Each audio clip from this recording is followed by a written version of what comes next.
So trauma happens at the visceral level, and that's where it has to be dissolved.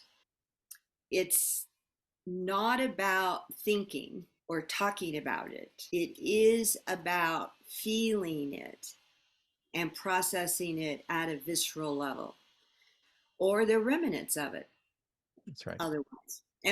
But they're still invisible many times.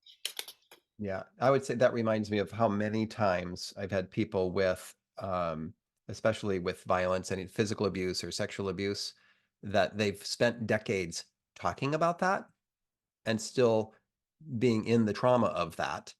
And how often it comes up that the bigger trauma that they discover in their work and that they do the healing on is the safe base that could have and should have and would have been there if only. And Mhm. so they discover the lack of a safe base, and it's someone else, not the perpetrator and not the abuser, that they haven't dealt with. That someone else could have or should have given them safety. And that lack of a safe base is what gets uncovered. And that they'd never discovered that because they were going after what you would think is the bigger problem.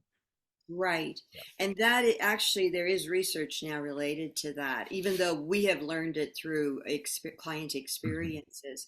Working with vets, or like I worked with somebody that was at the finish line of Boston Marathon bombing.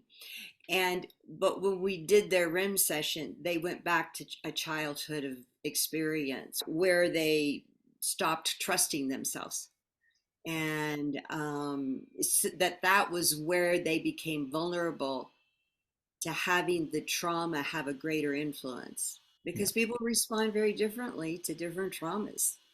um, it's actually called the Halen effect, when somebody responds to a medical treatment went really well and somebody else doesn't.